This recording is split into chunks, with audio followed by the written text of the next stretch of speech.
Hello friends, स्वागत है आप सभी का आज के इस वीडियो में। जैसा कि हम सभी जानते हैं कि अभी हम लोग कक्षा 11वीं का गणित का अध्याय 8वां, जिसका शीर्षक है अनुक्रम तथा श्रेणी, जिसे अंग्रेजी में सीक्वेंस एंड सीरीज के नाम से जाना जाता है, उसे अभी हम लोग पढ़ रहे हैं। आगे बढ़ते हुए मैं बता दूं कि आज का यह वीडियो इस अध्याय का वीडियो नंबर 13 है, यानी कि आज हम लोग इस अध्याय का भाग 13 पढ़ने वाले हैं। आगे बढ़ते हुए मैं ये भी आपको बताते चलूँ कि इससे पहले हमने इस अध्याय से रिलेटेड टोटल 12 वीडियो बना दिए हैं, जिसमें हमने अनुक्रम क्या होता है, श्रेणी क्या होता है, उसके बाद समांतर श्रेणी क्या होता है, उसके बारे में हमने डिटेल में चर्चा कर लिया है। उम्मीद करता हूँ कि आप सभी वो सारा वीडियो देखकर यहाँ पर आए होंगे, क्योंकि आज के वीडियो में हम लोग पिछला वाला कुछ कॉन्सेप्ट यहाँ यूज करने वाले हैं। हालांकि पूरा कॉन्सेप्ट यूज नहीं करेंगे, सिर्फ कुछ कॉन्सेप्ट ही हम लोग यूज करने वाले हैं। ऐसा इसलिए क्योंकि आज के इस वीडियो में हम एक नया टॉपिक स्टार्ट करने वाले हैं। इसके पिछले वाले वीडियो यानी कि भाग 12 तक हमने समांतर श्रेणी विषय तक इसे कंप्लीट कर लिया था। अब चूंकि समांतर श्रेणी कंप्लीट हो गया है, तो अब हमें इससे आगे बढ़ने की ज़रूरत है, जो कि आज के इस वीडियो में हम लोग करने वाले हैं। तो चलिए सबसे पहले हम लोग जानने का प्रयास करते हैं कि आज के इस वीडियो में हम लोग क्या पढ़ने वाले हैं। तो दोस्तों, आज के इस वीडियो में हम लोग सबसे पहले पढ़ेंगे कि गुणवत्ता श्रेणी किसे कहते हैं। गुणवत्ता श्रेणी को ही अंग्रेजी में क्या कहा जाता है? Geometric progression. जिस प्रकार से एपी होता है, यानी जिस प्रकार से अर्थमेटिक प्रोग्रेशन होता है, जिसे हम लोग समांतर श्रेणी कहते हैं, जिसे अभी अभी हमने भाग 12 तक पढ़ा, उसी प्रकार से हमारे सिलेबस में अनुक्रम तथा श्रेणी में एक और श्रेणी आता है, जिसका नाम है गुणवत्ता श्रेणी, जिसे अंग्रेजी में क्या कहते हैं? तो ज्योमेट्रिक प्रोग्रेशन। यदि हम गुणवत्ता श्रेणी की बात करें, जिसे अंग्रेजी में ज्योमेट्रिक प्रोग्रेशन कहते हैं, तो उसे एक और तरीका से रिप्रेजेंट यानी दर्शाया जाता है। जिस प्रकार से यदि आपने ये समांतर श्रेणी का वीडियो देखा होगा, तो हमने वहाँ पे बताया था कि समांतर श्रेणी को जिस प्रकार से अंग्रेजी में अर्थमेटिक प्रोग्रेशन कहते हैं, साथ ही साथ उसे अंग्रेजी में एपी से भी रिप्रेजेंट किया जाता है, यानी कि एपी से भी दर्शाया जाता है। ठीक उसी प्रकार ज्योमेट्रिक प्रोग्रेशन, जिसे हिंदी में गुणवत्ता श्रेणी कहते हैं, उसे एक और सिंबल के साथ ये दर्शाया जाता है, वो है जीपी। यानी कि जहाँ भी मैथमेटिक्स में, गणित में आपको जीपी नजर आए लिखा हुआ, उसका मतलब क्या होगा? गुणवत्ता श्रेणी, यानी कि ज्योमेट्रिक प्रोग्रेशन। तो यहाँ तक तो हमने बात की कि ज्योमेट्रिक प्रोग्रेशन यानी गुणोत्तर श्रेणी को किस प्रकार से दर्शाया जा सकता है। अब हम लोग चलते हैं आगे बढ़ते हुए मैं बता दूं कि ये जो आपको स्लाइड में दिख रहा है, ये हमने पिछले वीडियो में डिस्कस किया था। ये क्या है? ये जो आपको सीरीज दिख रही है यहाँ पे, ये कुछ और नहीं बल्कि ये एक समांतर श्रेणी है। इस श्रेणी को हमने डिटेल में डिस्कस किया है पिछले वीडियो में। इसी का यूज करके आज हम लोग गुणोत्तर श्रेणी को समझने का प्रयास करेंगे। हम लोगों ने समांतर श्रेणी में क्या देखा था कि समांतर श्रेणी में कोई एक पहला पद होता है, उसके बाद उस पहले पद में हम कोई एक संख्या ऐड करते हैं, जोड़ते हैं, तो हमें क्या मिल जाता है? दूसरा पद। फिर इस दूसरे पद में फिर से वही संख्या जोड़ते हैं, तो हमें क्या मिल जाता है? तीसरा पद। ठीक उसी प्रकार से इस तीसरे पद में फिर से हम एक संख्या जोड़ते हैं। कौन संख्या? तो वही संख्या जो हम पिछले से जोड़ते आ रहे हैं, तो हमें एक चौथा पद मिल जाता है। अब ऐसे ही जब हम ये प्रोसेस आगे बढ़ाते जाते हैं, तो हमें एक समांतर श्रेणी मिलती है। यहाँ पर ये जो है, इसको हम लोग पहला पद कहे थे, और जो डी है जिसको हम लोग ऐड कर रहे हैं, उसको हम लोगों ने सौर अंतर यानी कि कॉमन डिफरेंस हमने कहा था। यहाँ तक हमने इसको पिछले वाले वीडियो यानी समांतर श्रेणी में से डिस्कस कर लिया था।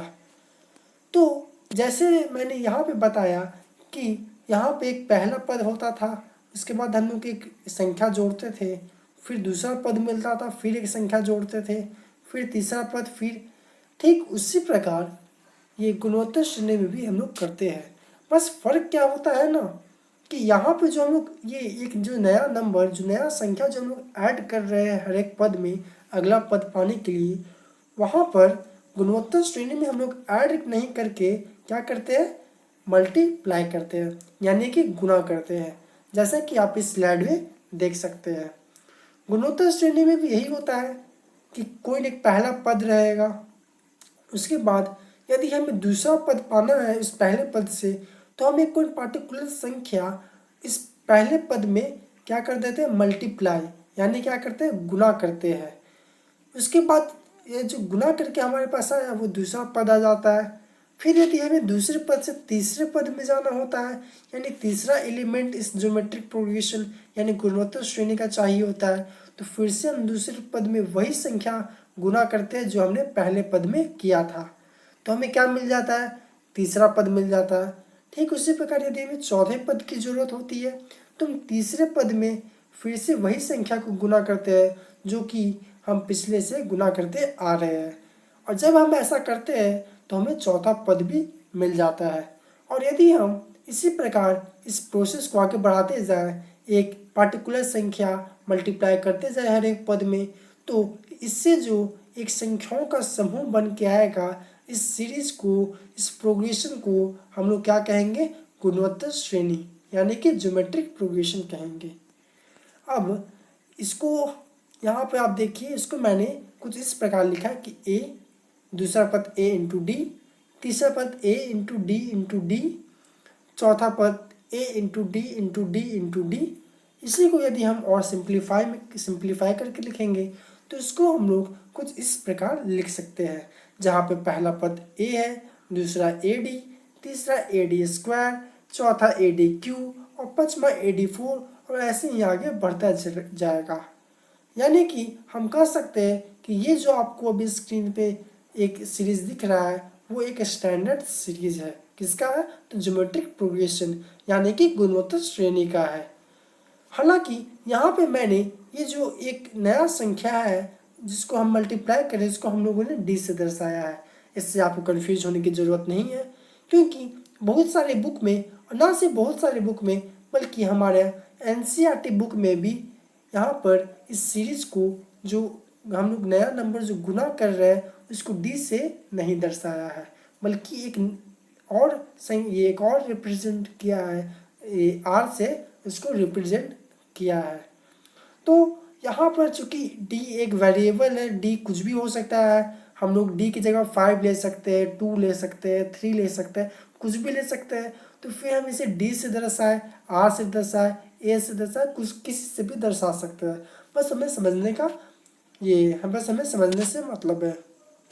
अब इसको यदि आप लोग उसी बुक की भाषा में समझना चाहे तो इसी को हम लोग इस प्रकार से भी लिख सकते हैं कि पहला पद ए होगा ज्योमेट्रिक सीरीज यानी गुणोत्तर श्रेणी का, दूसरा ए आर होगा, यानी डी की जगह हमने आर लिख दिया जो कि सारी बुक में दिया होता है। यहाँ पे आपको कंफ्यूज होने की ज़रूरत नहीं है, यहाँ पे आर की जगह आप डी ले सकते हो, ई ले सकते हो, कुछ भी ले सकते हो, ये बस आपको समझने के लिए है। इसी प्रकार तीसरा पद क्या हो जाएगा, ए आर स्क्वायर, चौथा ए आर क्यूब, पाँचवा ए आर फोर, और ऐसे ही चलता जाएगा। यानी कि जो भी आपको ये स्क्रीन पर दिख रहा है ये एक संख्याओं का समूह, ये क्या है, ये गुणोत्तर श्रेणी है, यही इसका स्टैंडर्ड फॉर्म है। अब जैसे कि हमने बताया था कि ये पिछले वाले स्लाइड में, चलिए जैसे कि अभी अभी हमने बताया कि जिस प्रकार समांतर श्रेणी में ये जो पहला संख्या होता है इसे हम लोग पहला पद, और डी जो संख्या को हम लोग ऐड कर रहे हैं हर एक पद में उसको हम लोग सौर अंतर यानी कि कॉमन डिफरेंस कहते हैं, जो कि यहाँ पे लिखा हुआ है। ठीक उसी प्रकार जो ज्योमेट्रिक प्रोग्रेशन यानी गुणोत्तर श्रेणी में हम लोग ये मल्टीप्लाई कर रहे हैं, यानी जो ये आर है उसको हम लोग क्या कहेंगे, तो सौर अनुपात कहेंगे, यानी कि कॉमन रेशियो कहेंगे। और पहला पद का नाम वही रहेगा, यानी जो पहला संख्या सीरीज का रहेगा, श्रेणी का रहेगा, उसको हम लोग पहला पद ही कहेंगे, जो कि आपको अगले स्क्रीन पे दिख रहा होगा। यहाँ पर ए पहला पद ही है और आर क्या कहेंगे, सौर अंतर यानी कि कॉमन रेशियो। अब हम लोग चलते हैं कुछ उदाहरण की तरफ ताकि आपको अच्छी तरीक़ा से और समझ में आ जाए। चलिए हम लोग देखते हैं यह उदाहरण जहाँ पर पहला पद 2 है। अब हम लोग पहले पद में 3 मल्टीप्लाई कर रहे हैं। कितना मल्टीप्लाई कर रहे हैं, 3। तो हमें क्या मिल जाएगा, दूसरा पद। तो हमें दूसरा पद क्या मिल गया, 2 × 3। अब हम यहाँ से तीसरे पद को हमें चाहिए तो हम फिर से इसमें 3 मल्टीप्लाई करेंगे। तो 2 × 3 कितना होता है, 6 होता है। अब फिर से हमको यहाँ से तीसरा पद चाहिए तो 6 × 3 करेंगे, जो कि यहाँ पे किया है, तो हमें तीसरा पद मिल जाएगा। इसी प्रकार 6 × 3 क्या होता है, 18। अब हमें 18 से फिर चौथा पद चाहिए तो फिर से हम 3 मल्टीप्लाई करेंगे। तो ऐसे यदि हम बढ़ते जाएंगे तो हमें यहाँ पे भी एक क्या मिल जाएगा, गुणोत्तर श्रेणी। इसको यदि हम और सिंप्लीफाई करके लिखें तो ये श्रेणी बना, ये जो अनुक्रम बना आपके सामने, ये जो संख्याओं का समूह बना, वो किस में है, तो ये गुणोत्तर श्रेणी में है। किस में है, ज्योमेट्रिक प्रोग्रेशन में है, जहाँ पहला पद क्या है, 2 है, और एक मिनट, जहाँ पहला पद क्या है, 2 है, और सौर अनुपात यानी कि कॉमन रेशियो क्या है, 3 है। हमें कॉमन रेशियो कैसे पता चला कि यहाँ पे 3 है, क्योंकि यहाँ पर हम हर एक पद में 3 मल्टीप्लाई कर रहे हैं, इसलिए इस श्रेणी का, इस अनुक्रम का क्या हो जाएगा, ये कॉमन रेशियो यानी कि सौर अनुपात 3 हो जाएगा। तो यहाँ तक उम्मीद करता हूँ कि आपको समझ में आ गया होगा। तो अब चलते हैं हम लोग अगले स्लाइड में। यहाँ पर हमने बताया है कि a जो कि पहला पद है, इस उदाहरण में a 2 है, और सौर अंतर जिसको हम लोग r से दर्शा रहे हैं, सारा बुक भी r से दर्शाता है, उसको हम लोग यहाँ पर क्या लिए हुए हैं, 3 लिए हुए हैं। अब आपको याद होगा कि जब हम ये वाला समांतर श्रेणी का बात कर रहे थे, इसके बारे में डिस्कशन पिछले वीडियो में कर रहे थे, तो हमने सौर अंतर यानी कि कॉमन डिफरेंस के बारे में कुछ डिटेल में चर्चा किया था। इसके लिए शायद जहाँ तक मुझे याद है कि मैंने एक अलग से वीडियो भी शायद बनाया था। इसलिए आज के इस वीडियो में हम लोग इसके बारे में डिटेल में चर्चा नहीं करेंगे, बल्कि इसकी सहायता से हम लोग ये गुणोत्तर श्रेणी के बारे में कुछ अधिक जानकारी लेने का प्रयास करेंगे। वो जानकारी क्या था कि हमने कहा था कि देखिए, ये जो आप डी ऐड कर रहे हो, इसका रेंज क्या होना चाहिए। सवाल यह उठा था कि चूँकि हम यहाँ पे कर रहे हैं कि पहले पद में हम कुछ भी ऐड करते हैं तो हमें दूसरा पद मिल जाता है, फिर यदि हम दूसरे पद में वही संख्या ऐड करते हैं तो हमें तीसरा पद मिल जाता है, फिर यदि हम तीसरे पद में वही संख्या ऐड फिर से करते हैं तो हमें चौथा पद मिल जाता है। तो सवाल यह था कि ये जो संख्या हम लोग ऐड कर रहे हैं वो कौन संख्या हो सकता है। क्या ये रियल नंबर हो सकता है, या सिर्फ नेचुरल नंबर हो सकता है, या सिर्फ होल नंबर, यानी कि कुल मिला के इसका रेंज कहाँ से कहाँ तक हो सकता है। इसके बारे में हमने चर्चा किया था, और चर्चा करने के बाद हम ये पाए थे कि ये जो डी का रेंज है वो क्या है, -r से +r। क्या है, -r से +r, यानी कि ये जो नंबर लाइन होता है इसमें कोई भी संख्या जो यहाँ पर लाइक करता है उसको हम लोग डी की जगह पे रख सकते हैं। साथ ही साथ हमने ना सिर्फ डी का, बल्कि ये जो पहला पद है इस अनुक्रम का, इस समांतर श्रेणी का, उसके बारे में भी चर्चा किया था कि उसका रेंज क्या हो सकता है, कि वो कौन संख्या हो सकता है, क्या वो भी नेचुरल नंबर ही सिर्फ होगा, या सिर्फ रियल होगा, या सिर्फ होल होगा, यानी इसका भी रेंज क्या होगा, हमने उसके बारे में भी डिस्कशन किया था। आपको यदि डिटेल में जानना है तो आप पिछला वाला वीडियो देख सकते हो। उस डिस्कशन के बाद हमने ये कंक्लूजन निकाला था कि जिस प्रकार से डी का रेंज -r से +r हो सकता है, उसी प्रकार ए का भी जो रेंज है वो क्या होगा, -r से +r होगा। तो आज के इस वीडियो में हम लोग इसकी मदद से ये गुणोत्तर श्रेणी में ये जो r और a आता है उसके रेंज को निकालने का प्रयास करेंगे।